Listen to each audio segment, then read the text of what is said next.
பாரங்களை இறக்கி வைங்க. ஒரு மெல்லிய சத்தம் உங்கள் காதுகளிலே கேட்கட்டும். ஹல்லேலூயா, ஹல்லேலூயா, ஹல்லேலூயா, ஹல்லேலூயா. ஆமென், ஆமென், ஆமென், ஆமென், ஆமென், ஆமென். பரிசுத்தரே உமக்கு ஸ்தோத்திரம் ஆண்டவரே, ஸ்தோத்திரம் ஆண்டவரே.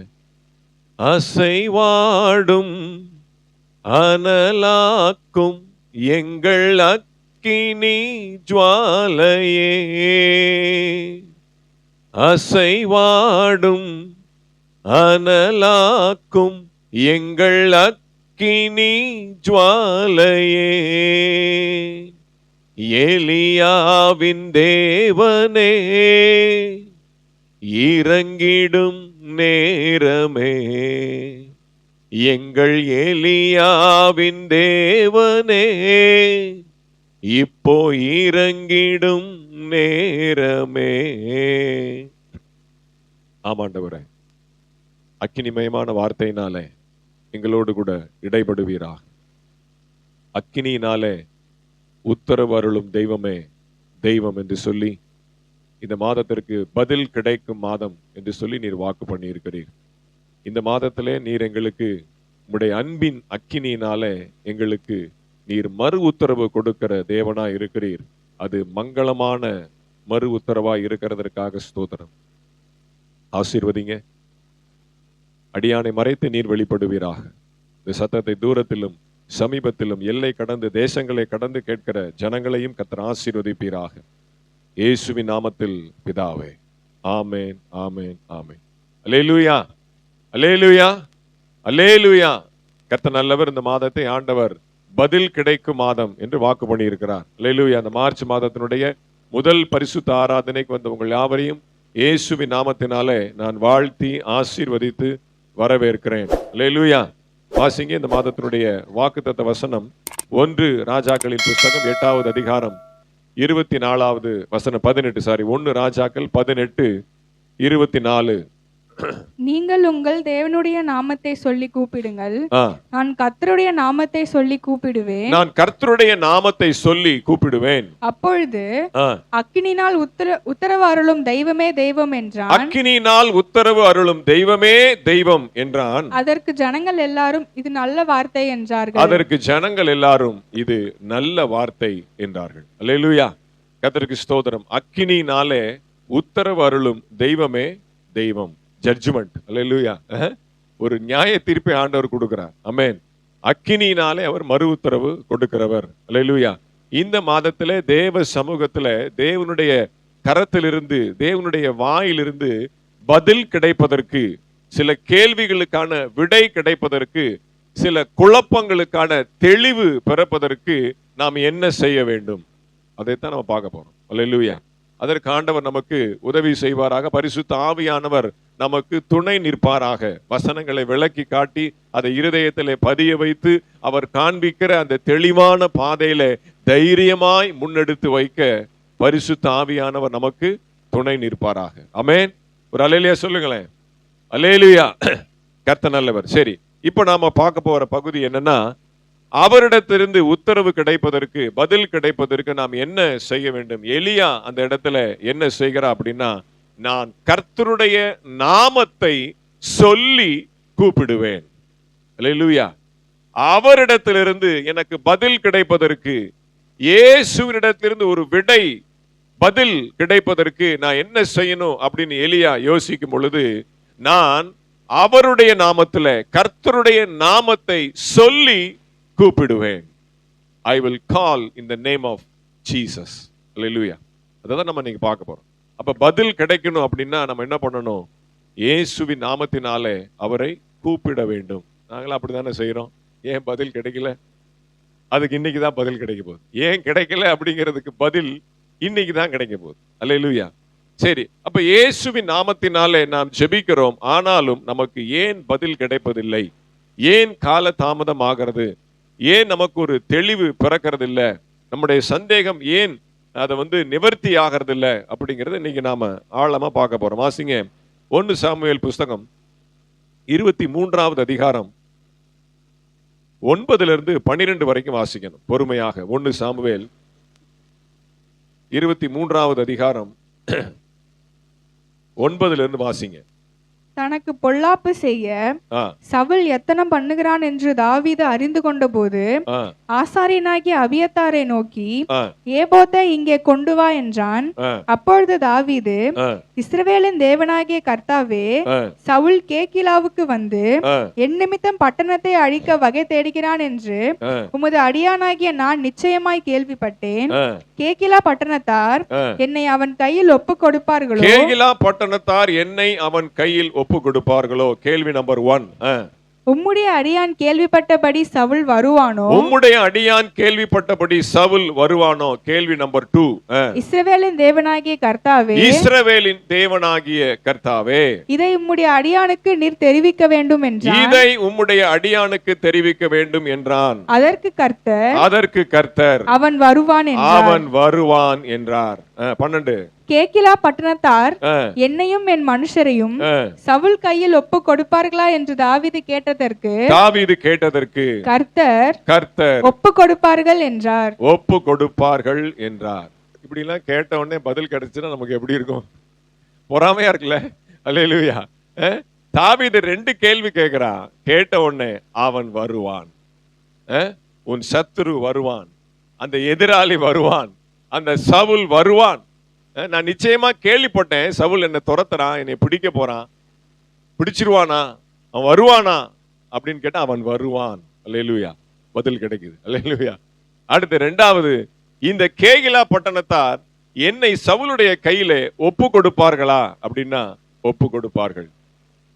அது ஆச்சரியமா இருக்கு. சவுல் வர்றது கூட அவனுக்கு ஆச்சரியம் இல்லை, ஏன்னா அவன் துரத்திக்கிட்டே தான் இருக்கிறான். ஆனா இந்த கேகிலா பட்டணத்தார் இப்படி நம்பிக்கை துரோகம் பண்ணுவாங்கன்னு அவன் எதிர்பார்க்கல. ஏன்னா இதுக்கு முந்தின வசனத்துல அவங்கள காப்பாத்துறதே தாவீது தான். கேகிலா பட்டணத்தாரை அமலேக்கியர்கள் நிர்மூலமாக்குறாங்க அப்படின்னு சொல்லி கேள்விப்பட்ட உடனே அவர்களை காப்பதற்கு இவங்களுக்கு அவனுக்கு எந்த சம்பந்தம் இல்லை. தன்னுடைய சொந்த ஜனங்கள் அது ஒரு பக்கம் இருக்கட்டும், ஆனா அவனே என்ன பண்றான்? தன்னுடைய உயிருக்காக மலைகளிலும் குகைகளிலும் ஓடி ஒளிந்து கொண்டு இருக்கிறான். அவனுக்கே ஒரு துணை இல்ல, அடுத்த வேலை என்ன நடக்கும் அப்படின்னு தெரியல. அந்த நேரத்துல கேகிலா பட்டணத்தாரை அமலேக்கியர்கள் என்ன பண்றாங்க? அவங்க நிர்மூலமாக்க வராங்க அப்படின்னு சொல்லி தாவீது கேள்விப்பட்ட பொழுது அந்த அமலேக்கை நோக்கி நான் போகலாமா அப்படின்னு சொல்லி கேட்கிறான். அல்லேலூயா. கர்த்தர் போ அப்படின்னு சொல்றான். போன உடனே அவனுக்கு பெலிஸ்தியர், சாரி அதுதான் நான் பார்த்தேன் டவுட், இன்னொரு இடத்துல அமலேக்கியர், பெலிஸ்தியர்கள் வராங்க. அப்ப ஆண்டவர்கிட்ட கேட்கிறான், பெலிஸ்தியரை நோக்கி நான் யுத்தத்துக்கு போகலாமா, இந்த பட்டணத்தாரை நான் விடுவிக்கலாமா, ஜெயத்தை கொடுப்பீரான்னு சொன்ன உடனே நீ போப்பா எல்லாம் சரியாயிரும். உடனே பெரிய யுத்தத்துல உனக்கு ஒரு விடுதலை கிடைக்கிறது. அப்படி பெலிஸ்தருடைய கைகளுக்கு அந்த கேகிலா பட்டணத்தாரை விடுவித்த அவர்களே என்ன பண்றாங்க? சவுலுடைய கையில தாவீது என்ன பண்றாங்க? காட்டி கொடுக்குறாங்க, ஒப்பு கொடுக்குறாங்க. அல்ல, அதை முன்னதாகவே ஆண்டவர் சமூகத்துல கேட்டு பதில பெற்றுக்கொள்கிறார். இப்போ நான் உங்களுக்கு சொல்ற காரியம் என்ன அப்படின்னா, ஆண்டவர் சமூகத்திற்கு முன்பாக இந்த 2 கேள்விகளுக்கு பதில் கிடைப்பதற்கு தாவீது என்ன செய்கிறான் அப்படின்னா, ஆசாரியனாகிய அபியத்தாரை அழைத்து நீ ஏபோத்தை கொண்டு வா அப்படிங்கிறான். ஏபோத் அப்படின்னா என்ன? எங்களுக்கு ஏப்பம் தான் தெரியும். நல்லா சாப்பிட்டுட்டு என்ன, நல்லா ஏப்பம் தான் விட தெரியும். ஏபோத் என்றால் என்ன அப்படின்னா, ஆசாரியனுக்கு ஆண்டவர் கொடுக்கிற பரிசுத்த வஸ்திரம். வாசிங்க யாத்திராமத்தின் புஸ்தகம் 28வது அதிகாரம் 4வது வசனம். யாத்திராமம் 28:4. அவர்கள் உண்டாக்க வேண்டிய வஸ்திரங்கள் ஆவன மார்பதக்கமும் ஏபோத்தும் அங்கியும் விசித்திரமான உள்சட்டையும் பாகையும் இடைக்கச்சையுமே உன் சகோதரனாகிய ஆரோன் எனக்கு ஆசாரிய ஊழியம் செய்யும்படி அவனுக்கும் அவன் குமாரனுக்கும் பரிசுத்த வஸ்திரங்களை உண்டு பண்ண வேண்டும். ஆரோனுக்கும் அவனுடைய குமாரருக்கும் பரிசுத்த வஸ்திரங்களை உண்டாக்கக்கூடிய அந்த வசனத்தை நம்ம வாசிச்சோம். அப்ப ஏபோத் என்பது அழைக்கப்பட்ட, அபிஷேகம் பண்ணப்பட்ட, கர்த்தருடைய சமூகத்தில் இருந்து ஆசரிப்பு வேலைகளை செய்யக்கூடிய, ஆராதனை செய்யக்கூடிய பிரதான ஆசாரியன் உடுத்தக்கூடிய ஒரு பரிசுத்த வஸ்திரம். அது யார் கையில இருக்கும்? ஆசாரியன் கையில தான் இருக்கும். அது அவனுடைய வஸ்திரம். அல்லேலூயா. தாவீது என்ன பண்றான்? அங்க அபியத்தார்னா ஆசாரியன். ஆசாரியனாகிய அபியத்தாரை நோக்கி என்ன பண்றான்? ஏபோத்தை இங்கே கொண்டு வா அப்படின்னு சொல்றான். அபியத்தார் அந்த பரிசுத்த வஸ்திரத்தை கொண்டு வருகிறான். அந்த வஸ்திரத்திற்கு முன்பாக என்ன பண்றான், ஆண்டவர்கிட்ட இந்த 2 கேள்வியை கேட்கிறான். அல்லேலூயா. அப்ப முதல்ல எடுத்தவன என்ன சொல்றான், இஸ்ரவேலின் தேவனாகிய கர்த்தாவே, கர்த்தருடைய நாமத்துல அவன் கேட்கிறான். அப்புறம் எதுக்கு ஏபோத்து, அப்புறம் எதுக்கு ஏபோத்தை கொண்டா முன்னாடி வை, அது ஏன் கேட்கிறான்? அதுதான் பின் அடையாளமாக இருக்கக்கூடிய, பிந்தின ஆதாமா இருக்கக்கூடிய இயேசுவினுடைய ஒரு அடையாளம். அல்லேலூயா. இஸ்ரவேலின் தேவனாகிய கர்த்தருடைய நாமத்திலே என்று சொல்லி அவன் அழைத்தாலும் ஏபோத்தை முன்னிறுத்தி, ஏபோத்துக்கு முன்பாக அதை சாட்சியாக நிறுத்தி என்ன பண்றான், ஆண்டவர்கிட்ட ஜெபிக்கிறான். அந்த ஏபோத் எதை குறிக்கிறது அப்படின்னா, எபேசியர் நிருபம் 2வது அதிகாரம் 15வது வசனத்தை வாசிங்க. எபேசியர் 2:15. சட்ட திட்டங்களாகிய நியாயப்பிரமாணத்தை தம்முடைய மாம்சத்தினாலே ஒழித்து, அதனால அண்டர்லைன் பண்ணுங்க, தம்முடைய மாம்சத்தினாலே ஒழித்து. தம்முடைய மாம்சத்தினாலே, கிறிஸ்துவானவர் தம்முடைய மாம்சத்தினாலே ஒழித்து, இரு திறத்தாரையும் தமக்குள்ளாக. தமக்குள்ளாக, அந்த வார்த்தையை அண்டர்லைன் பண்ணுங்க. இரு திறத்தாரையும் தமக்குள்ளாக. தமக்குள்ளாக அர்த்தம் அவருடைய மாம்சத்திற்குள்ளாக. வாசிங்க.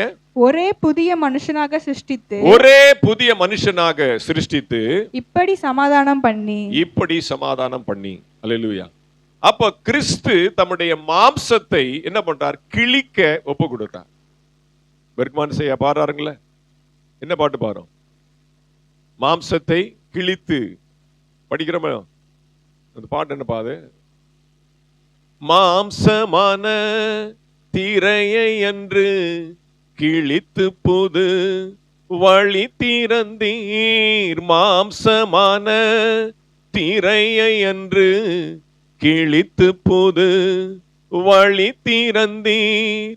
மகா மகா பரிசுத்தமும் திருச்சமூகம் நுழையச் செய்தீர்.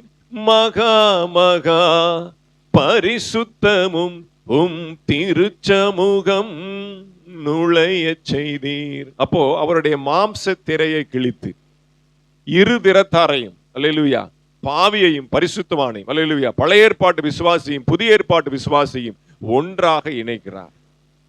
அப்ப அந்த மாம்சமாகிய திரைக்குள்ள, அதுதான் ஏபோத். உங்களுக்கும் எனக்கும் கொடுக்கப்பட்டிருக்கிற ஏபோத் என்ன அப்படின்னா, கிறிஸ்துவின் சரீரம்.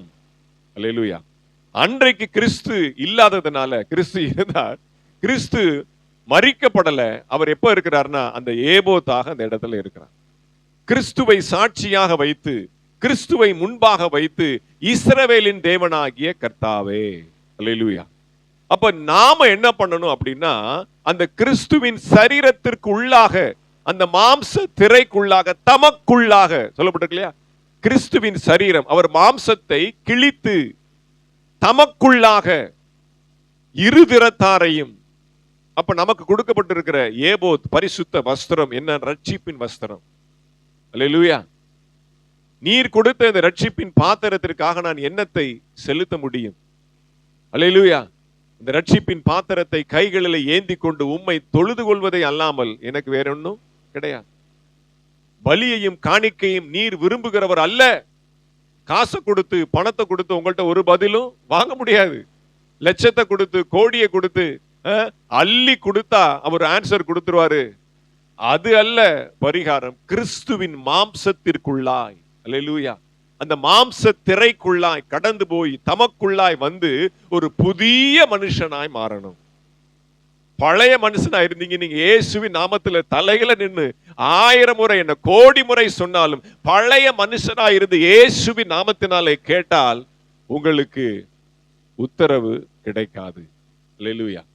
தமக்குள்ளாக கிறிஸ்துவின் மாம்சத்திற்குள்ளாய் கடந்து போய் புதிய மனுஷனாக சிருஷ்டிக்கப்பட்டு, புதிய விசுவாசத்தோடு, புதிய நம்பிக்கையோடு, புதிய பலத்தோடு, கிறிஸ்துவுக்குள்ளாக நான் இருக்கிறேன் அப்படிங்கிற விசுவாசம் எப்போ உங்களுக்கு வருதோ, அப்ப நீங்க இயேசுவின் நாமத்தினால நீங்க ஜெபிக்கும் பொழுது ஆண்டவர் உங்களுக்கு பதில் கொடுக்கிற தேவனாய் இருக்கிறார். ஏன் கிறிஸ்துவின் நாமத்தை ஏபோத்துக்கு நாம ஒப்பனையாய் சொல்லுகிறோம்? வாசிங்க. பிலிப்பியர் நிருபம் 2வது அதிகாரம் 11வது வசனம். பிலிப்பியர் 2:11. பிதாவாகிய தேவனுக்கு மகிமையாக இயேசு கிறிஸ்து கர்த்தர் என்று நாவுகள் யாவும் அறிக்கை பண்ணும்படிக்கும் எல்லா நாமத்திற்கும் மேலான நாமம் இயேசுவின் நாமம். ஆமென். வாசிங்க. எல்லா நாமத்திற்கும் மேலான நாமத்தை அவருக்கு தந்தருளினார். அப்ப அவருக்கு அப்படிப்பட்ட ஒரு உன்னதமான ஒரு நேம் கொடுத்திருக்கிறார், ஒரு பிராண்டிங் கொடுத்திருக்கிறார். அல்லேலூயா. எல்லா நாமத்திற்கும் மேலான நாமம். ஆமென். நீங்க வேற எந்த நாமத்துல கூப்பிட்டாலும் பதில் கிடைக்காது. இயேசுவின் நாமத்துல கூப்பிடணும். எப்படி கூப்பிடணும்? அவருடைய மாம்சத்திற்குள்ளாக, அவருடைய சரீரத்திற்குள்ளாக நீங்கள் கடந்து போய், அல்லேலூயா, அவருடைய சரீரத்திற்குள்ள அணைக்கப்பட்டு, இன்னும் நான் உங்களுக்கு தெளிவா நான் சொல்லிக் கொடுக்குறேன். வாசிங்க கொலோசியர் புஸ்தகம் 3வது அதிகாரம் 10வது வசனம். கொலோசியர் 3:10 வாசிங்க. தன்னை சிருஷ்டித்தவருடைய சாயலுக்கொப்பாய் பூரண அறிவடையும்படி புதிதாக்கப்பட்ட புதிய மனுஷனை தரித்துக் கொண்டிருக்கிறீர்களே. கிறிஸ்துமஸுக்கு, நியூ இயருக்கு புது ட்ரெஸ் வாங்கி அப்படி போடும்போது நமக்கு மனசுல ஒரு ஒரு குதூகலம் இருக்குல்ல. புது ட்ரெஸ் போட்டாலே மனசுல ஒரு சந்தோஷம் தானே. எப்பயுமே புது ட்ரெஸ் போட்டா நமக்கு என்னது, ஒரு புத்துணர்ச்சியா இருக்கும். அல்லேலூயா. எனக்கு உண்டு. அல்லேலூயா. ஏன்னா நான் ட்ரெஸ்ல அதிகமா விரும்பக்கூடிய ஆள். அல்லேலூயா. அப்போ அங்க சொல்லப்பட்டிருக்கு, புது ட்ரெஸ்னால உங்களுக்கு சந்தோஷம் வருவதை காட்டிலும் நீங்கள் புதிய மனுஷனை தரித்து கொண்டீர்களே. அந்த புதிய மனுஷன் யாரு? கிறிஸ்துவின் மாம்சத்திற்குள்ளாய் கடந்து போனவன், கிறிஸ்துவின் சரீரத்திற்குள்ளாய் கடந்து போனவன். எப்படி கிறிஸ்துவின் சரீரத்திற்குள்ளாய் கடந்து போகிறது? அதைத்தான் இந்த நாட்கள் எல்லாரும் தியானித்துக் கொண்டிருக்கிறான். இந்த லென்த் டேஸ். அல்லேலூயா. கிறிஸ்துவின் பாடு மரணங்களை தியானிக்கிறவன், கிறிஸ்து தன்னுடைய மாம்சத்திலே பாடுபட்ட அந்த எல்லா சம்பவங்களையும் எப்பொழுதும் இருதயத்திலே தியானித்துக் கொண்டிருக்கிறவன். இந்த 40 நாள் மட்டும் அல்ல. அல்லேலூயா. 41வது நாள் என்ன பண்ணுவாங்க? எல்லாத்தையும் மறந்துடுவாங்க. அல்லேலூயா. அப்படி அல்ல, ஒவ்வொரு நாளும் புதிய மனுஷனை நீங்கள் தரித்து கொண்டீர்களே. அந்த புதிய மனுஷன் எப்படி வருகிறான்? கிறிஸ்துவின் சரீரத்துக்குள்ள போயிட்டு வெளியில வந்தாதான் அவன் புதிய மனுஷனாக மாறுகிறான். அப்ப அப்படிப்பட்ட புதிய மனுஷனை நீங்கள் தரித்து கொள்ள வேண்டும். வாசிங்க எபேசியர் 4:24 வாசிங்க. எபேசியர் 4:24. மெய்யான நீதியிலும் பரிசுத்தத்திலும் தேவனுடைய சாயலாக சிருஷ்டிக்கப்பட்ட புதிய மனுஷனை தரித்துக் கொள்ளுங்கள். புதிய மனுஷனுடைய சாயல் எப்படி இருக்கிறது அப்படின்னா, தேவ சாயலாக. அப்ப நீங்க ஆண்டவர் சமூகத்துல உபவாசிக்கலையோ, கண்ணீர் வடிக்கலையோ, அல்லேலூயா, நீங்க ஜெபிக்கிறீங்களே, என்ன எப்படி ஜெபிக்கிறீங்க அப்படின்னா, நீங்க ஜெபிக்கும் பொழுது ஆண்டவர் உங்களை பார்க்கும் பொழுது தேவ சாயலாக பார்க்க வேண்டும். பிதாவாகிய தேவன் உங்கள் முகத்தை பார்க்கும் பொழுது நீங்கள் கிறிஸ்துவின் சாயலாக மாறி இருக்க வேண்டும். கிறிஸ்துவின் சாயலாக புதிய மனுஷனாக நீங்கள் மாறி இருக்கும் பொழுதுதான் உங்கள் ஜெபம் கேட்கப்படும். நீங்க சாப்பிடுறீங்களோ அது பிரச்சனை இல்லை. கண்ணீர் வடிக்கலையோ அது பிரச்சனை இல்லை. அல்லேலூயா. உங்கள் சாயல் எப்படி இருக்கணும் அப்படின்னா, கிறிஸ்துவின் சாயலாக இருக்கணும். தேவ சாயலாக நீங்கள் புதிய மனுஷனை தரித்து கொள்ளுங்கள். அப்ப கிறிஸ்துவின் மாம்சத்துல அவர் பாடுபட்ட, அதான் பேதுரு சொல்றான், அவர் மாம்சத்திலே பாடுபட்டதை நீங்கள் ஆயுதமாக தரித்து கொள்ளுங்கள். உங்கள் சிந்தைக்கு தேவையில்லாத சிந்தனை, தேவையில்லாத குழப்பம், மாம்சத்தின் சிந்தை, டெம்டேஷன், சபலம், சஞ்சலம், இதெல்லாம் வரும் பொழுது நமக்கு ஆயுதமாய் நம்மை தற்காத்து கொள்ள நமக்கு கேடகமாய் இருக்கக்கூடியது என்ன அப்படின்னா, கிறிஸ்து எனக்காக சிலுவையிலே பாடுபட்டு இருக்கிறார். அவர் எனக்காக மாம்சத்திலே பாடுபட்டபடினாலே எனக்கு டெம்டேஷன் வரக்கூடாது, எனக்கு சபலம் வரக்கூடாது. அல்லேலூயா. பெருந்தீனிக்காரனாய் பார்க்க கூடாது. அதை சாப்பிடணும், இதை சாப்பிடணும், அங்க போகணும், இங்க போகணும், அதை செய்யணும், இதை செய்யணும். அல்லேலூயா. எந்த விதமான மாம்ச இச்சையும் நமக்குள்ளே வராம தடுப்பதற்கு என்னன்னா, அவர் எனக்காக மாம்சத்திலே பாடுபட்டிருக்கிறார். அந்த சிந்தை உங்களுக்கு ஆயுதமாய் தரிக்கப்பட்டிருக்குமானால் நீங்க தேவ சாயலாக புதிய மனுஷனாக நீங்க மாறுவீங்க. அப்ப ஆண்டவர் உங்களுக்கு பதில் கொடுக்கிற தேவனாக மாறுவார். அல்லேலூயா. இப்பதான் யோசிக்கிறீங்க, இப்பெல்லாம் நம்ம ஜெபம் பண்ணி இருக்கிறோமா? தேவ சாயலா மாறி இருக்கிறோமா? முழங்கால் போட்ட உடனே கேஸ் ஆஃப் பண்ணோமா? கிரைண்டர் சுத்துதா? போன் கால் வந்துச்சா? என்ன மிஸ்டு கால் இருக்கு? அல்லேலூயா. அந்த சாயல் தான் போகுது. எனக்கு ஜெபத்துல பாத்தீங்கன்னா எந்த டிஸ்டர்பன்ஸ், எனக்கு ஒரு கெட்ட பழக்கம், எந்த டிஸ்டர்பன்ஸும் இருக்கக்கூடாது, ஒரு சத்தம் இருக்கக்கூடாது, ஒரு மூச்சு இருக்கக்கூடாது, அப்படியே அமைதியா இருக்கணும். அப்பதான் அந்த பிரசன்ஸ்க்குள்ளே என்னால போக முடியும். அல்லேலூயா. அப்போ தேவ சாயலாக நாம் மாறுவதற்கு நாம் கிறிஸ்துவுக்குள்ளாக தனிமைப்படுத்தப்பட வேண்டும். உலகத்திலிருந்து வேறு பிரிக்கப்பட்டு, உலகத்துல இருந்துகிட்டு நீங்க உலகத்தினுடைய பாரத்தையே சுமந்து கொண்டு நாளைக்கு என்ன பண்ண போறோம், ஸ்கூலுக்கு என்ன பண்ண போறோம், பரீட்சை ஃபீஸுக்கு என்ன பண்ண போறோம், மே மாசம் ஃபங்க்ஷனுக்கு என்ன பண்ண போறோம், அண்ணனுக்கு என்னாச்சு, தம்பிக்கு என்னாச்சு, அக்காவுக்கு என்னாச்சு, அது என்ன இது என்ன, அப்படி இப்படி அப்படி இப்படின்னு உலகத்தின் காரியங்களிலே மாம்சத்திலேயே ஆமென் உலக பந்தத்திலேயே நாம் சிக்கி தவித்துக் கொண்டிருப்போமானால் நம்முடைய ஜெபம் கேட்கப்படாது. நாம் தேவ சாயலாக மாற முடியாது. என்ன பண்ணும்? கிறிஸ்துவுக்குள்ளாக நாம் தனிமைப்படுத்தப்பட வேண்டும், வேறு பிரிக்கப்பட வேண்டும், ஒதுக்கப்பட வேண்டும். எப்படி நாம நிழலுக்கு போய் மரத்தடியில போய் ஒதுங்குறோமோ அந்த மாதிரி இந்த உலகத்தினுடைய எல்லா கவலைகளுக்கும் துக்கங்களுக்கும் அப்படியே தூக்கி வாரி சுருட்டி தூக்கி வெளியில எரிஞ்சிட்டு கிறிஸ்துவுக்குள்ளாக நீங்க அடைக்கலம் போய் என்ன பண்ணணும்? உங்களை நீங்கள் தனிமைப்படுத்திக் கொள்ள வேண்டும். அதான் இயேசு சொல்றார், நான் எப்பொழுதும் தனியா இருந்ததே இல்லை, பிதாவாகிய தேவன் எப்பொழுதும் என்னோட கூட இருக்கிறபடினாலே அவர் ஒரு நாளும் ஒரு காலம் என்னை தனியா இருக்க விடவே இல்லை அப்படின்னு ஆண்டவர் சொல்றார். இயேசு ஒரு நாள் அவர் தனியா இருந்ததே கிடையாது. பிதாவாகிய தேவனோடு கூட அவர் சஞ்சரித்து கொண்டே இருந்தார். ஏனோக்கு தேவனோடு கூட சஞ்சரித்து கொண்டே இருந்தான். அல்லேலூயா. கர்த்தரோடு கூட உறவாடி கொண்டே இருந்தான். எலியா கர்த்தரோடு கூட உறவாடி கொண்டே இருந்தான். ஏனோக்கையும் எலியாவையும் கர்த்தர் எடுத்துக்கொண்டார். அல்லேலூயா. அதான் எலியாவின் தேவன் அக்கினியா இறங்குகிறார், அக்கினி குதிரையில இறங்குறார். அல்லேலூயா. அக்கினி மயமா இறங்கின அக்கினி உத்தரவு அவனுக்கு கிடைச்சதுனாலதான் பாருங்க அவன் அக்கினி குதிரையில தூக்கிட்டு போறார். அல்லேலூயா. என்ன ஒரு பெரிய ஆசீர்வாதம் பாருங்க. ஆமென்.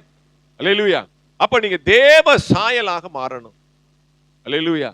நீங்க மேக்கப் போடுறீங்களோ, முகம் கழுவுறீங்களோ, எந்திரிக்கிறீங்களோ இல்ல, ஆனா அதிகாலை எந்திரிச்சு ஜெபம் பண்ணுங்க. தயவு செய்து பல்லு விளக்கிட்டு ஜெபம் பண்ணுங்க. ஆமென். தேவ சாயல் அவர் இறங்கும் போது நம்முடைய மௌத்துல இருந்து என்ன பண்ணக்கூடாது? அந்த துர்நாற்றம் வீசக்கூடாது. அவரை துதிக்கும் பொழுது என்ன பண்ணணும்? வாய் நல்லா ஃப்ரெஷ்ஷா இருக்கும். அப்படியே எந்திரிச்சு உட்கார்ந்து அப்படியே கொரட்டையை விட்டுக்கிட்டு ஜெபத்தையும் பண்ணிக்கிட்டு பெட்ஷீட்டையும் போத்திக்கிட்டு தலவாணியும் கட்டி பிடிச்சிக்கிட்டு அப்படிலாம் ஜெபிக்கிறத பாக்குறேன் நான். அல்லேலூயா. அப்ப தேவ சாயலா நீங்க மாற முடியாது. போர்வையை களைந்து போடுங்க, தலவாணியை தூக்கி எறிங்க. ஆமென். துர்நாற்றத்தை வீசி எறிங்க. ஆமென். நல்லா எந்திரிச்சு முகத்தை கழுவி நல்லா பிரஷ் பண்ணிட்டு அப்படியே முழங்கால உட்கார்ந்து கிறிஸ்துவுக்குள்ளாக தனிமைப்படுங்க. அப்போ உங்களுக்கு மறு உத்தரவு கிடைக்கும். அக்கினியினாலே அவர் உங்களுக்கு உத்தரவு கொடுப்பார். அல்லேலூயா.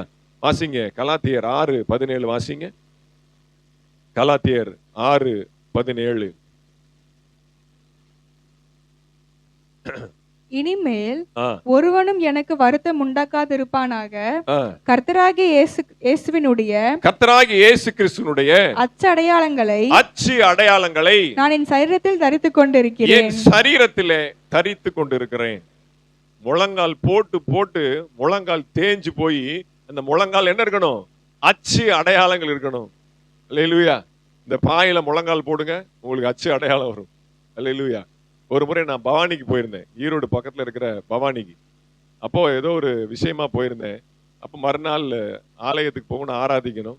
அப்போ எங்க சர்ச் இருக்குன்னு கண்டுபிடிக்கிறதுக்கா சனிக்கிழமை போய் கண்டுபிடிச்சு அந்த சர்ச்சுக்கு போயிட்டேன்.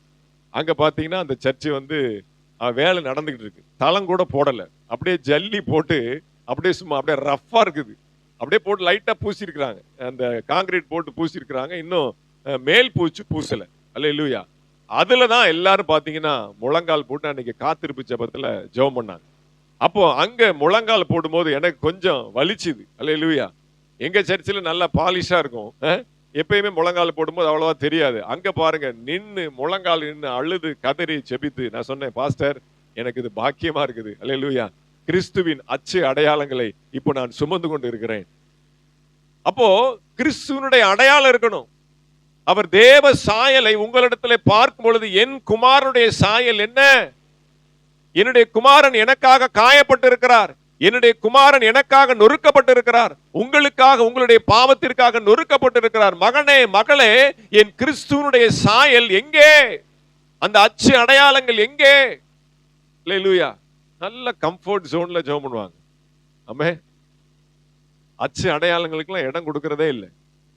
ஊழியக்காரங்க நேத்து வந்து ஜெபம் பண்ணாங்க, நெடு முழங்கால் நிக்கிறாங்க. 500 ஸ்தோத்திர பலி நெடு முழங்கால மூச்சு, நமக்கெல்லாம் மூச்சு வாங்கிருது. 500 ஸ்தோத்திர பலி டக்கு டக்கு டக்கு டக்குன்னு மூச்சு விடாம நமக்கெல்லாம் நெஞ்சு அடைச்சிருது. நெடு முழங்கால நின்று. ஆமென். வாலிப பிள்ளைங்க நல்ல உற்சாகமா கிறிஸ்துவனுடைய சாயலை நான் பெற்றுக்கொள்வதற்கு அவருடைய அச்சு அடையாளங்களை என் சரீரத்துல நான் தரித்து கொள்ள வேண்டும். ஆமென். அல்லேலூயா.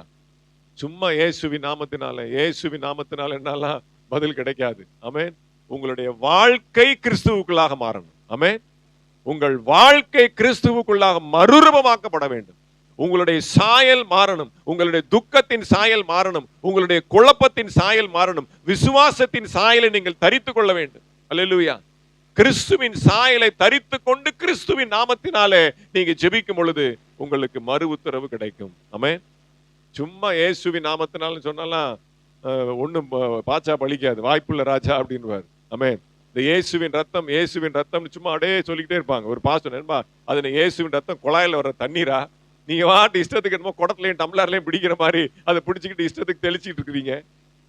அப்போ சும்மா we are not just spelling the name of Jesus. Our life should be transformed into Jesus. ஆமென். சும்மா நாவினால் அறிக்கை பண்ணுகிறதுனால அற்புதம் நடக்காது, காரியம் வாய்க்காது. நம்முடைய வாழ்க்கையானது கிறிஸ்துவின் சாயலாக மாற வேண்டும். அதற்கு அவருடைய மாம்சத்திற்குள்ளாக நாம் கட்டப்பட்டவர்களாக இருக்க வேண்டும். ஆமென். அல்லேலூயா. கர்த்தருக்கு ஸ்தோத்திரம். வாசிங்க நீதிமொழிகள் புஸ்தகம் 18வது அதிகாரம் 10வது வசனம். நீதிமொழிகள் 18:10. கர்த்தரின் நாமம் பலத்த துருகம், நீதிமான் அதற்குள் ஓடி சுகமாயிருப்பான். நீதிமான் அதற்குள் ஓடி போய் சுகமாயிருப்பான். தமக்குள்ளாக மாம்சத்தை அழித்து, தம்முடைய மாம்சத்தை அழித்து இருதரத்தாயிரம் தமக்குள்ளாக உள்ளாக கம் இன்சைடு ஆஃப் ஜீசஸ். வெளியில் நின்று இயேசுவின் நாமம் வாய்ப்பில்லை. நீதிமான் கர்த்தருடைய நாமத்திற்கு உள்ளே அதற்குள்ளாக ஓடி போய் அந்த நாமத்திற்குள்ள போய்கிட்டே இருக்கணும். அது ஆழம், அது போய் அந்த அன்பின் ஆழத்துக்குள்ள அவருடைய அந்த ஜீவனுக்குள்ளாக, ஜீவனின் பலனுக்குள்ளாக உள்ள போய் நீதிமான் அதற்குள்ளே ஓடி போய், நீங்க எவ்வளவு தூரம் வேணா ஓடலாம், அது அவ்வளவு ஆழமானது. ஆமென். அல்லேலூயா. அது பலத்த துருகம். ஆமென். எரிகோ கோட்டையில பாத்தீங்க அப்படின்னா அதனுடைய அலங்கத்தின் சுவர் எப்படி இருக்குமா, அவ்வளவு அகலம் இருக்குமா. அந்த அலங்கத்தின் சுவர் மேல ராகாப்புடைய வீடு இருந்துச்சுன்னா பாத்துக்கோங்க, அது ட்ரிபிள் பெட் 3 BHKவா இல்ல 4 BHKவா தெரியல. அவ்வளவு பெரிய வீடு அலங்கத்தின் சுவர் மேல இருக்கு. அவ்வளவு பெரிய துருகம் கோட்டை. அதை காட்டிலும் என் ஆண்டவருடைய நாமம் பலத்த துருகம். ஆமென். அவருடைய நாமம் பலத்த கோட்டை. அல்லேலூயா. அதற்குள்ளே ஓடி ஓடி ஓடி ஓடி ஓடிக்கொண்டே இருக்கலாம். நாம் இளைப்படையவே மாட்டோம். ஆமென். நீதிமான் அதற்குள்ளே ஓடி போய் எப்படி இருப்பீங்க, சுகமாய் தங்கி இளைப்பாறுவான். ஆமென். ஓடணும். அப்பனா தான் இயேசுவின் நாமத்தினால ஜெபம் பண்ணா பதில் கிடைக்கும். வாசிங்க அப்போஸ்தலர் நடபடிகள் 19வது அதிகாரம் 13வது வசனத்திலிருந்து 16 வரைக்கும் வாசிங்க. ஒரு காமெடியான ஒரு சம்பவம் அங்க இருக்கு. அப்போஸ்தலர் 19 13ல இருந்து 16 வரைக்கும். அப்பொழுது தேசாந்திரிகளாய் திரிகிற மந்திரவாதிகளாகிய யூதரில் சிலர் பொல்லாத ஆவிகள் பிடித்திருந்தவர்கள் மேல் கர்த்தராகிய இயேசுவின் நாமத்தை சொல்ல துணிந்து பவுல் பிரசங்கிக்கிற இயேசுவின் பேரில் ஆணையிட்டு உங்களுக்கு கட்டளையிடுகிறோம் என்றார்கள். பிரதான ஆசாரியனாகிய ஸ்கேவா என்னும் ஒரு யூதனுடைய குமாரன் 7 பேர் இப்படி செய்தார்கள். பொல்லாத ஆவி அவர்களை நோக்கி, இயேசுவை அறிவேன், பவுலையும் அறிவேன், நீங்கள் யார் என்று சொல்லி பொல்லாத ஆவியுடைய மனுஷன் அவர்கள் மேல் பாய்ந்து பலாத்காரம் பண்ணி அவர்களை மேற்கொள்ள அவர்கள் நிர்வாணிகளும் காயப்பட்டவர்களுமாகி அந்த வீட்டை விட்டு ஓடி போனார்கள். நீ கர்த்தருடைய நாமத்திற்கு உள்ளாக ஓடி போய் இயேசுவின் நாமத்தை நீ சொல்லல அப்படின்னா துண்டக்கான துணிய காணம் சொல்லிட்டு நிர்வாணியாய் நீ ஓட வேண்டிய நிலைமை வந்துடும். ஆமென். ஏதோ சிரிப்புக்காக அல்ல, இயேசுவின் நாமம் அப்படி சாதாரணமா ஸ்பெல் பண்ணக்கூடாது. அல்லேலூயா. உங்களுக்கு ஒரு பயம் வந்திருக்கும். ஆமென். சும்மா ஜஸ்ட் லைக் தட் போக்கில் வரதுல சும்மா அப்படி இயேசுவின் நாமத்துல இல்ல. அல்லேலூயா. மந்திரவாதிகள் என்ன பண்ணாங்க, பவுல் பிரசங்கிக்கிற இயேசுவின் நாமம். அவங்களுக்கு டவுட் வந்துருச்சு, இயேசுவின் நாமத்தை சரியா அறிந்து கொள்ளல. பவுலை கூப்பிட்டு ரெக்கமெண்டேஷன் வச்சுக்கிறாங்க. அல்லேலூயா. ஏதோ ஒருத்தன் கத்திக்கிட்டு இருக்கிறான், பவுல் இயேசுவின் நாமம் இயேசுவின் நாமம்னு, ஏதோ தெரியல, அவன் சொல்ற இயேசுவின் நாமத்துல அசுத்தாவிய துரத்துறோம் அப்படின்னாங்க. ஏய் இங்க வா, யாரா நீ? பவுல் எனக்கு தெரியும், இயேசு எனக்கு தெரியும், நீ யார்? ஆமென். இயேசுவின் நாமத்தை உச்சரிப்பதற்கு தகுதி வேண்டும். ஆமென். அல்லேலூயா. பரிசுத்த ஆவியினுடைய துணை வேண்டும். ஆமென். அல்லேலூயா. பயம் வேண்டும், கர்த்தருடைய அந்த நடுக்க வேண்டும். அல்லேலூயா. சும்மா அப்படியே விளையாட்டுத்தனமா அவங்க சொல்லி பார்த்தாங்க. 7 பேர், ஒருத்தர் இல்ல 7 பேர். அல்லேலூயா. சுத்தி அவங்களாம் ஆசாரி, அவங்களாம் பாஸ்டர்ஸ் தான். பிரதான ஆசாரியனாகிய ஸ்கேவா என்னும் யூதனுடைய குமாரர் 7 பேர், பாஸ்டருடைய பிள்ளைங்க, பிரதான ஆசாரியனுடைய குமாரர். அல்லேலூயா. பார்த்தா அங்க ஒண்ணு பாச்சா பழிக்கல.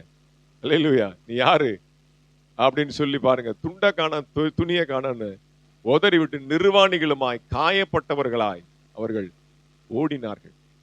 கர்த்தருடைய நாமத்துக்குள்ள ஓடாம, கர்த்தரை நீ சரியா புரிந்து கொள்ளாம, கர்த்தருடைய சாயலாக அவருடைய மாம்சத்தின் அந்த அந்த பாடு மரணங்களை நீ நினைவு கூறாம, அல்லேலூயா. அப்ப அந்த அப்பத்தையும் அந்த திராட்சரசத்தை நம்ம இன்னைக்கு பருக போகிறோம், புசிக்க போகிறோம்.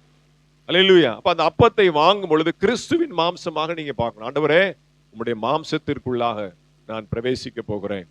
இந்த மாம்சம் எனக்குள்ளே அல்ல, நான் அந்த மாம்சத்திற்குள்ளே பிரவேசிக்க போகிறேன். இந்த மாம்சத்தை நான் புசிக்கும் பொழுது உம்முடைய பாடு மரணங்களுக்குள்ளாக என்னுடைய சிந்தை கடந்து போவதாக. உம்முடைய இந்த திராட்சை ரசத்தை நான் பருகும் பொழுது சிலுவையிலே சிந்தப்பட்ட ரத்தத்தை நான் நினைவு கூற கிருபை தாரும். வாங்கும்போது மட்டுமில்ல, குடிக்கும் போது மட்டுமில்ல, புசிக்கும் போது மட்டுமில்ல, எந்நாளும் இரவும் பகலும் தேவ சாயலாக நீங்கள் மாறிக்கொண்டே இருக்க வேண்டும். அல்லேலூயா. So wrong usage of Jesus name. Amen. Hallelujah. இயேசுவின் நாமத்தை தவறாய் பயன்படுத்தினதுனால அவங்களுக்கு வந்த நிலைமை தான் இப்படி.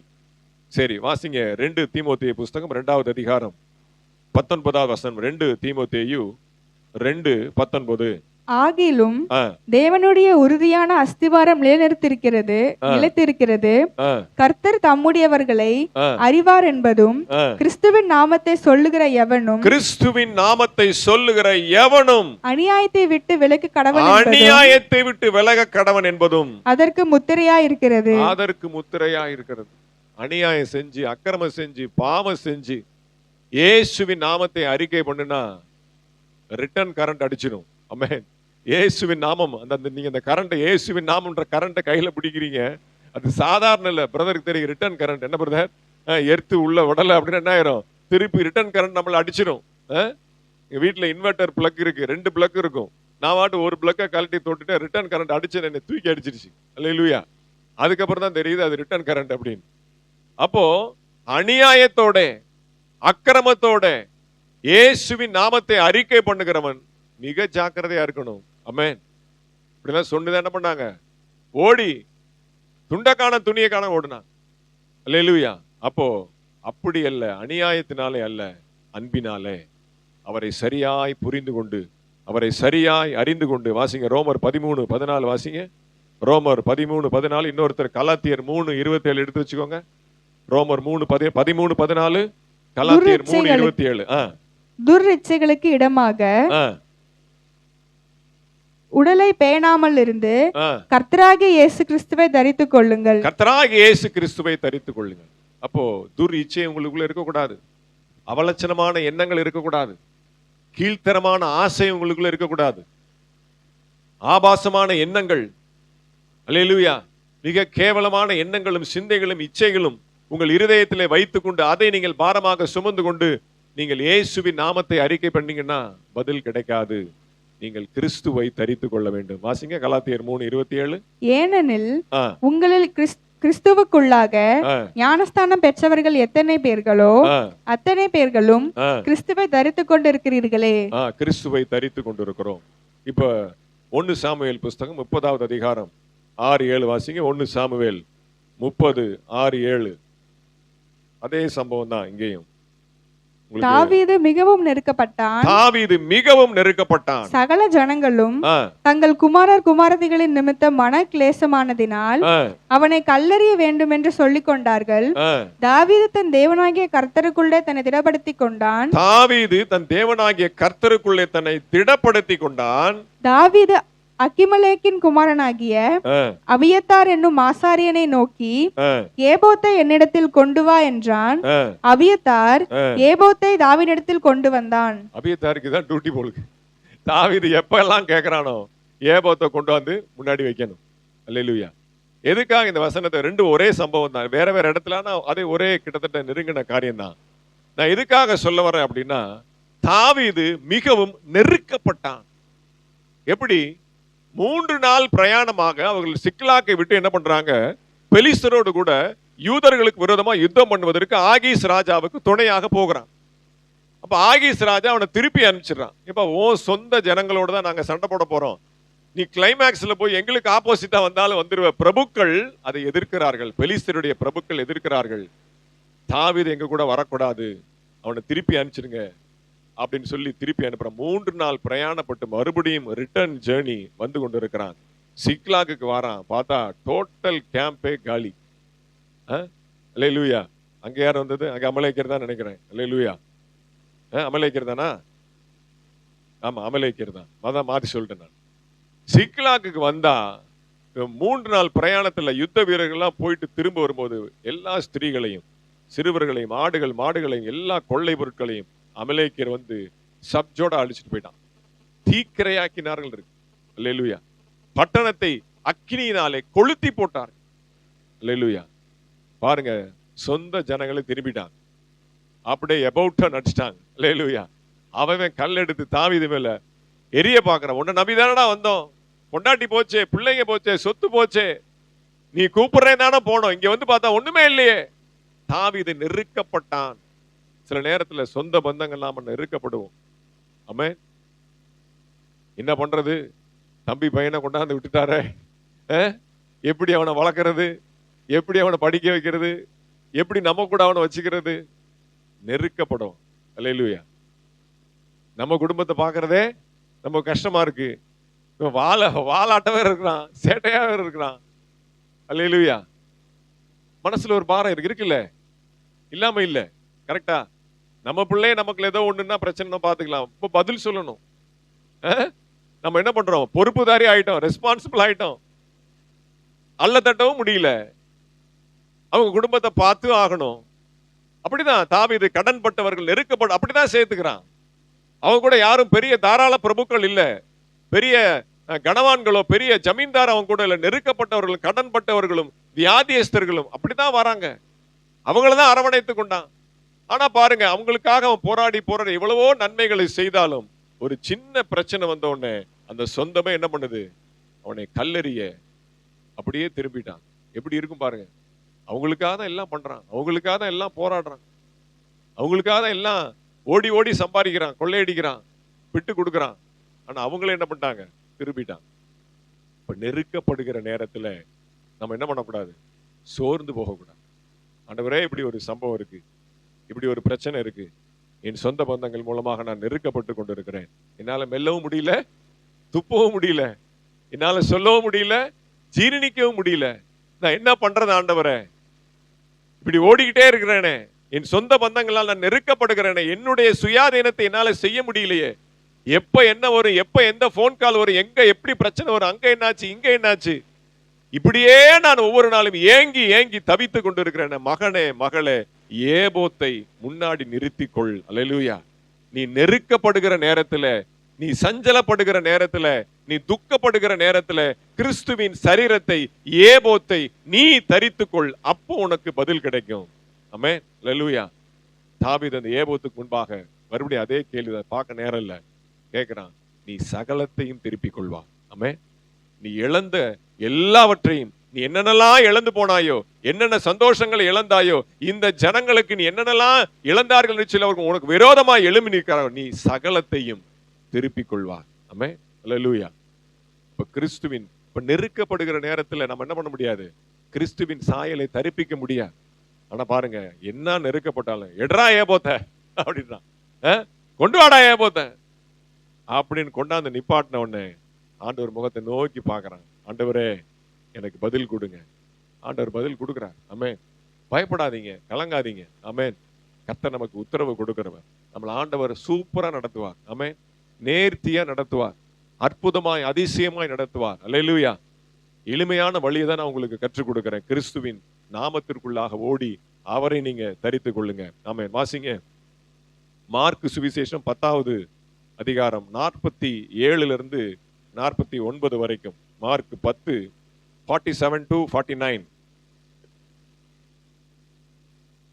அவன் நசரேயனாகிய இயேசு வருகிறார் என்று கேள்விப்பட்டு, இயேசுவே தாவீதின் குமாரனே எனக்கு இரங்கும் என்று கூப்பிடத் தொடங்கினான். அவன் பேசாதிருக்கும்படி அநேகர் அவனை அதட்டினார்கள். அவனோ தாவீதின் குமாரனே எனக்கு இரங்கும் என்று முன்னிலும் அதிகமாய் கூப்பிட்டான்.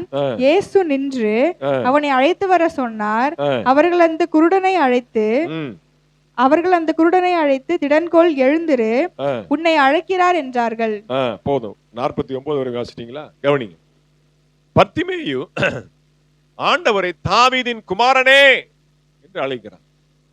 இயேசுவே தாவீதின் குமாரனே என்று அழைக்கிறார். ஃபர்ஸ்ட் சவுண்டுக்கு அவரு காதுல கேட்கல. அவர் வாட் போயிட்டே இருக்கார். he is just moving. மீண்டும் உரத்த சத்தத்தோட அவன் அதட்டுறான். டேய் பாஸ்டர் டிஸ்டர்ப் பண்ணாது, அவர் அடுத்த ப்ரோக்ராம் இருக்கு, அவர் போயிட்டு அவருடைய எஜெண்டாலாம் ரொம்ப ஃபாஸ்டா இருக்கு, உனக்கெல்லாம் டைம் இல்லை, உனக்கெல்லாம் அப்பாயின்மெண்ட் இல்லை, நீலாம் குருடன், நீ வந்து பிச்சைக்காரன், உனக்கெல்லாம் டைம் ஸ்பெண்ட் பண்ண முடியாது. அதட்டுறாங்க. ஏய் உட்கார் அப்படின்னு. அவன் எவ்வளவாய் அதட்டினார்களோ அவன் அவ்வளவாய் உரத்த சத்தத்தோட தாவீதின் குமாரனே அப்படின்னு அழைக்கிறான். அல்லேலூயா. முதல்ல இயேசுவே என்று அழைக்கிறான். இயேசுவே தாவீதின் குமாரனே என்று அழைக்கிறான். அடுத்த வசனம் சொல்லுது பாருங்க. இயேசு நின்று. ஆமென். ஸ்டாப் ஆயிட்டாரு. உங்கள் சத்தம் இயேசுவை நிற்க வைக்க வேண்டும். ஆமென்.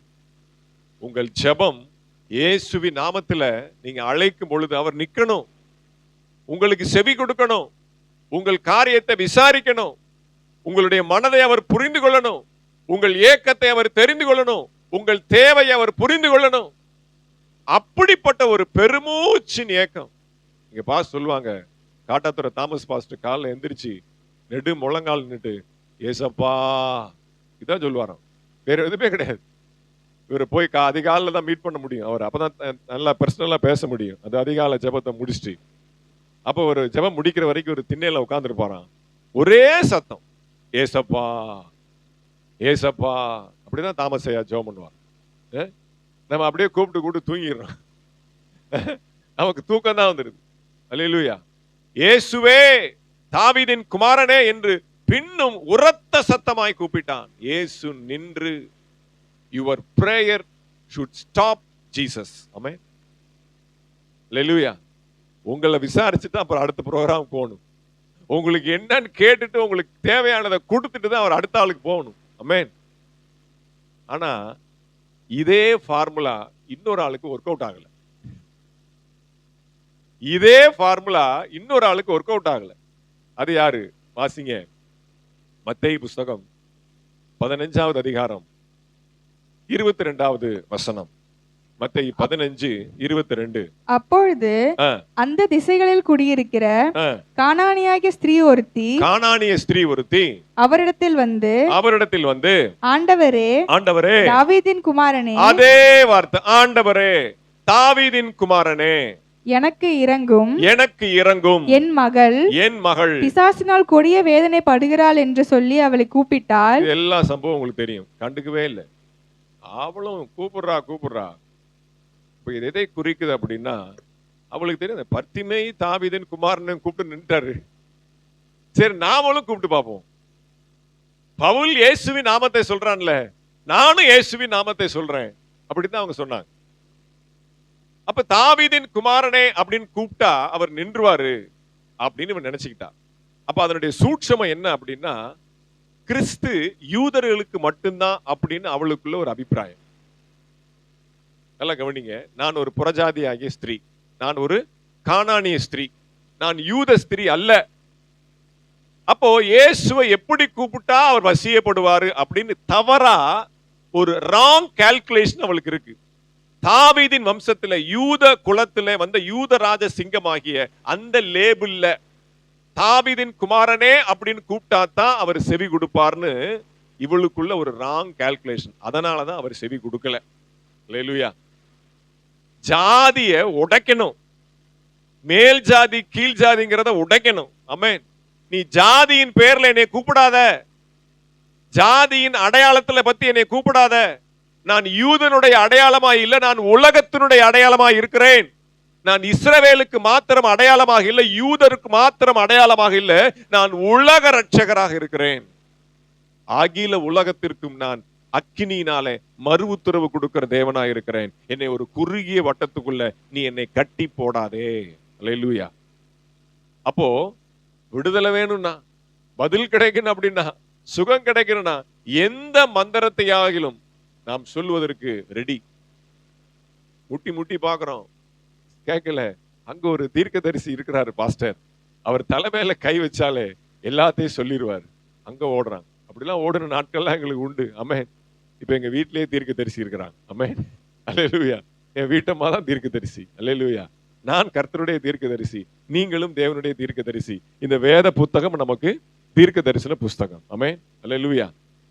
நீங்க எல்லாம் எந்த மந்திரமும் ஃபார்முலாவும் போட வேண்டாம். ஆண்டவர் சமூகத்துல உட்கார்ந்து கிறிஸ்துவின் சாயலாக எந்த மந்திரத்தையும் நீங்க உச்சரிக்காதபடிக்கு பாருங்க. அந்த கட்டத்தை, ஓ இது தாவீதின் குமாரனை கூப்பிட நிக்க மாட்டேங்கிறார். அடுத்து பாருங்க நிக்கிறாரு. அடுத்து நெகட்டிவான வார்த்தை, உதாசீனமான வார்த்தை, எல்லாத்தையும் உடைச்சு கடைசியில் அவளுக்கு எதுக்காக அற்புதம் செய்யறார் அப்படின்னா, சுற்றி இருக்கக்கூடிய சீஷர்கள் அந்த ஜாதி பெருமையில நிக்கிறாங்க.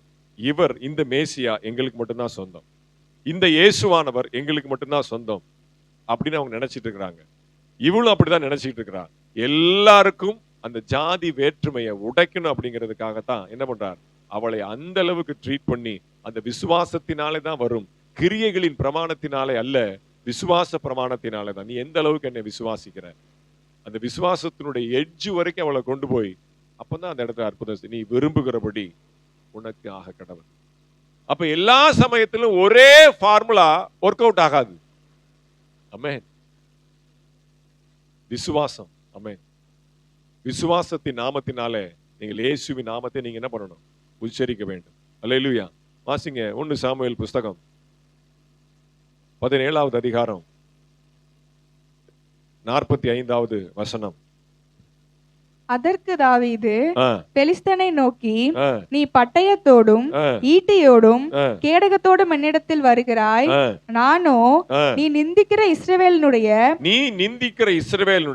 ராணுவங்களின் தேவனாகிய சேனைகளுடைய கர்த்தரின் நாமத்திலே உன்னிடத்தில் வருகிறேன். சேனைகளுடைய கர்த்தர், ராணுவம்னாலும் சேனைனாலும் ஒண்ணுதான். அங்க பாருங்க, ராணுவங்களின் தேவனாகிய சேனைகளுடைய கர்த்தருடைய நாமத்திலே நான் வந்திருக்கிறேன்.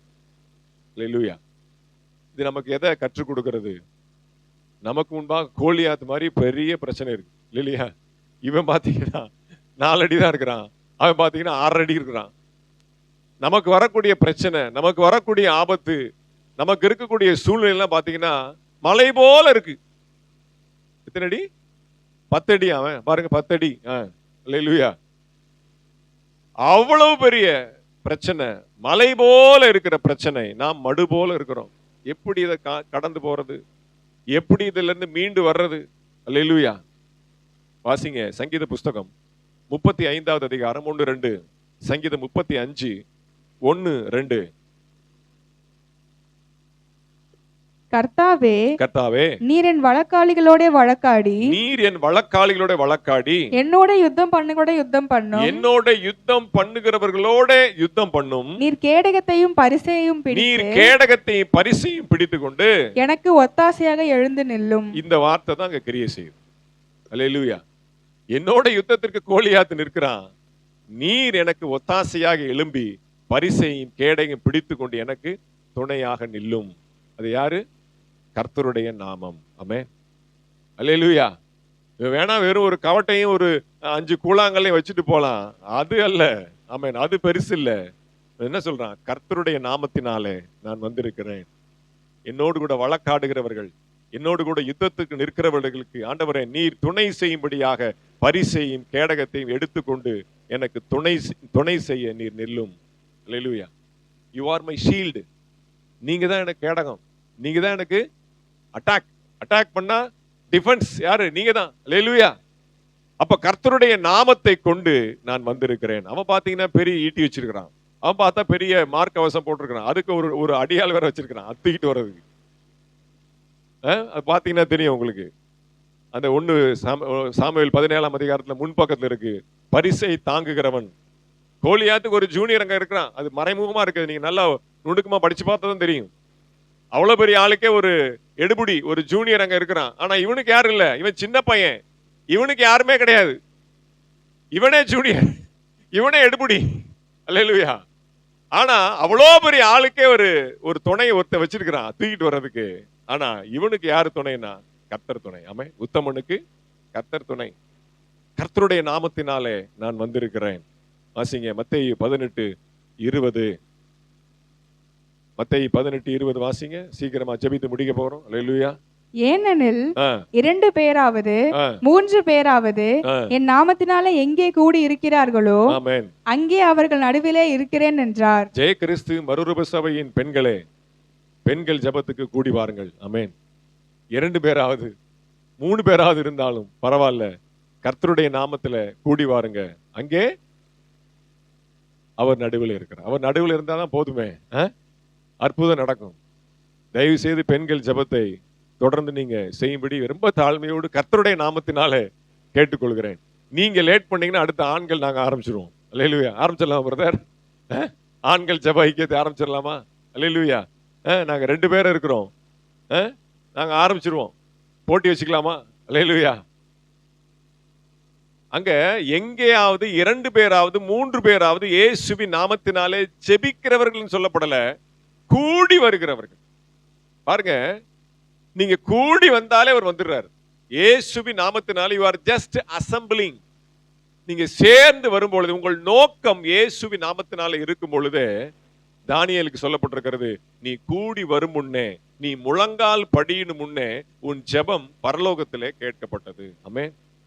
வீட்டில இருந்து அந்த பெண்கள் ஜெபத்துக்காக போகணும், பெண்கள் ஜெபத்துக்காக ஆயத்தப்படணும் அப்படின்னு சொல்லி ஒரு தீர்மானத்தோடு ஒரு டெடிகேஷனோட நீங்க இயேசுவின் நாமத்தினாலே கூடி வரும் பொழுதே, நீங்கள் ஜெபத்தை துவக்குவதற்கு முன்பாகவே உங்கள் ஜெபம் பரலோகத்திலே கேட்கப்படும். ஆமென். அப்படிப்பட்ட விசுவாசத்தோடு வரும். ஆமென். வாசிங்க யாக்கோபு 5:14 வாசித்து நாம் ஜெபித்து முடிக்க போகிறோம். அல்லேலூயா. யாக்கோபு 5:14. உங்களில் ஒருவன் வியாதிப்பட்டால் அவன் சபையின் மூப்பர்களை வரவழைப்பானாக, அவர்கள் கர்த்தருடைய நாமத்தினால் அவனுக்கு எண்ணெய் பூசி, கர்த்தருடைய நாமத்தினாலே அவர்களுக்கு எண்ணெய் பூசி அவனுக்காக ஜெபம் பண்ண கடவர்கள். அவனுக்காக ஜெபம் பண்ண கடவர்கள். நேற்று எங்களுக்கு சாலமன் பாஸ்டர் ஒரு விஷயத்தை கற்றுக் கொடுத்தார். அல்லேலூயா. சில பிசாசுகளை துரத்தும் போது, சில வியாதியஸ்தர்களுக்கு நாம ஜெபிக்கும் பொழுது அவங்க விடுதலை ஆயிடுறாங்க, அவங்க ரிலீஃப் ஆயிடுறாங்க. சில நேரம் அவங்களுடைய பலவீனம் நம்மளை தாக்கிறது. அதுக்கு நம்ம ரொம்ப ஜாக்கிரதை. எப்பயுமே இயேசுவின் நாமத்தினாலே நான் கட்டுகிறேன். நான் அந்த இயேசுவின் நாமத்தை உச்சரிக்கிறத காட்டிலும் அந்த நான் அப்படிங்கிற வார்த்தையில ஸ்ட்ரெஸ் அதிகமாயிருது. புரியுதா உங்களுக்கு? இயேசுவின் நாமத்தினாலே நான் ஜெபிக்கிறேன், இயேசுவின் நாமத்தினால் நான் கட்டுகிறேன். அப்போ கர்த்தருடைய நாமத்தை காட்டிலும் நான்கிற வார்த்தையில அதிக பலன் உண்டாகிறதுனால என்ன ஆயிருது? அது நமக்கு ரிட்டர்ன் கரண்ட் அடிச்சிருது. அந்த நான்ற வார்த்தையே வேண்டாம், அவருடைய நாமத்தை மட்டும் முன்னாடி வைங்க. அவரை முன்னாடி தூக்கி போட்டுருங்க, அவரை முன்னாடி நிப்பாட்டிருங்க, அவருடைய நாமத்தை மட்டும் நீங்க முன்னாடி வச்சிருங்க. அப்போ உங்களுக்கு ரிட்டர்ன் கரண்ட் அடிக்காது. எப்பேற்பட்ட வியாதியஸ்தனுக்கு நீங்க அவருடைய நாமத்தை நீங்க முன்னாடி வச்சு, கிறிஸ்துவின் நாமத்தினால எண்ணெய் பூசி, கிறிஸ்துவின் நாமத்தை முன்னாடி வைத்து நாம் ஜெபிக்கும் பொழுது அவங்களும் சேஃப், நம்மளும் சேஃப். அல்லேலூயா. எல்லாரும் கண்களை மூடி நாம் ஜெபிக்க போறோம். அல்லேலூயா. இயேசுவின் நாமம் இனிதான நாமம், இணையில்லா நாமம், இன்ப நாமம். எங்கள் இயேசுவின் நாமம் இனிதான நாமம், இணையில்லா நாமம், இன்ப நாமம்.